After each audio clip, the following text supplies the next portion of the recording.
Well, hey fans, welcome back to another movie review, and today we're talking about Kraven the Hunter.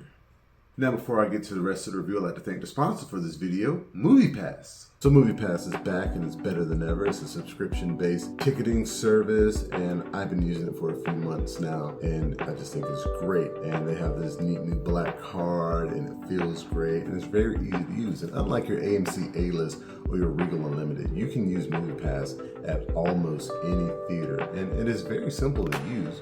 They now go off of a points-based system, so you pay every month, and that will vary depending on the market that you live in, and you'll get a certain amount of points to use for movies. And the price in terms of points for the movies varies depending on the day of the week that you go to the theater, the time of the showing, and how recently the movie has been released. So what you'll do is you'll go into the app, you'll click the movie that you want to see, unlock the card, and then pay.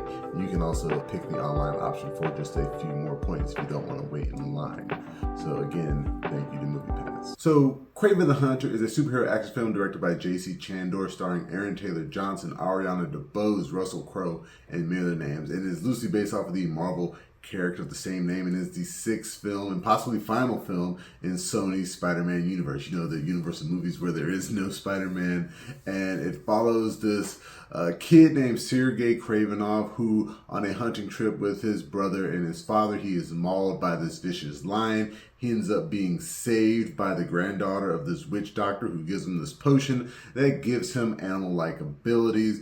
And he has some issues with his dad, and he ends up going off on his own and becoming this type of vigilante character that he calls himself Kraven. And so that's what you get. And they don't really explain in this movie, per se, whether it's the potion that's giving him his powers or the potion plus that lion's DNA gives him his powers. Like, I believe in the trailers, like this film went through a lot of reshoots.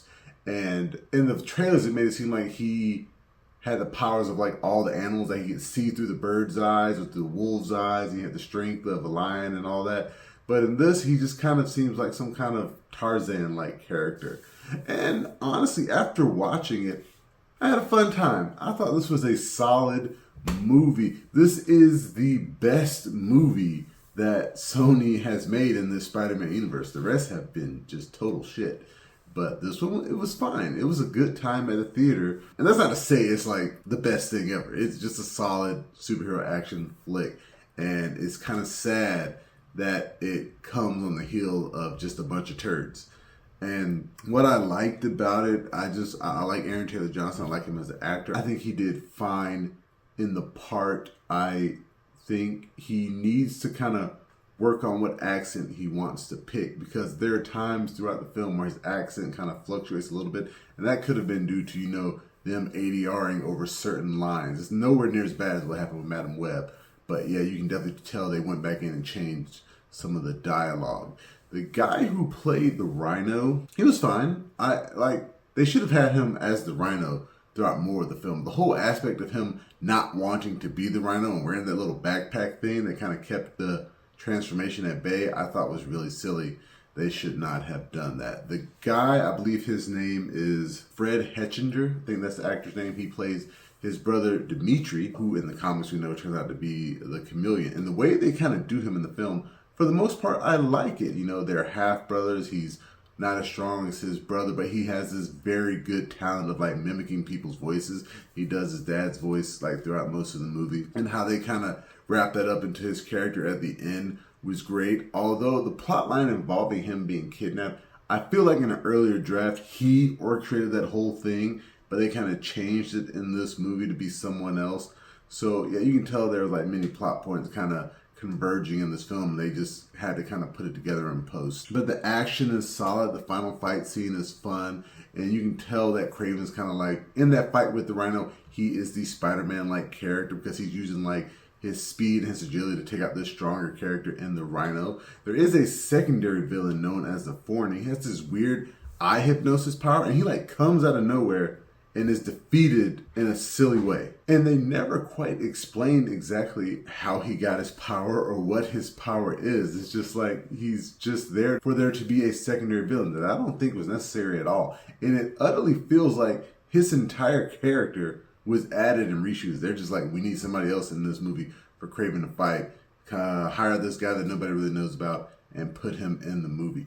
And when you get to the Foreigner and Kraven's like fight, you feel like basically what I assume, and this is just me thinking, for him to beat the Foreigner, he's gonna fight like blindfolded or something like that, like close his eyes so that he's not affected and use like his animal senses to win. No, he's taken out by a crossbow, and it's kind of lame, but you know, it is what it is. And they also do this thing where like Kraven is apparently afraid of spiders. You know, they have to have some kind of spider concepts in this movie. But when they show like the flashback, it's his mom who's afraid of spiders.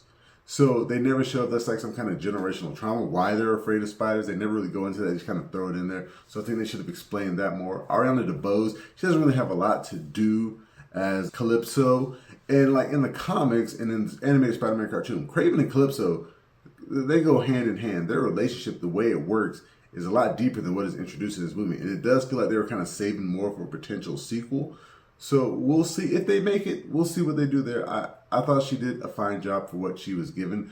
Russell Crowe as their father, he's shown to be this type of like super rich drug lord. He's very powerful in the underworld. And he's just having a good time. He's having a good time. He's enjoying his role in the movie. I think if you had made this movie in the early 2000s, Russell Crowe would have made a great Kraven. And it's just kind of like, man, we really wish we could have got Russell Crowe to do a Kraven movie.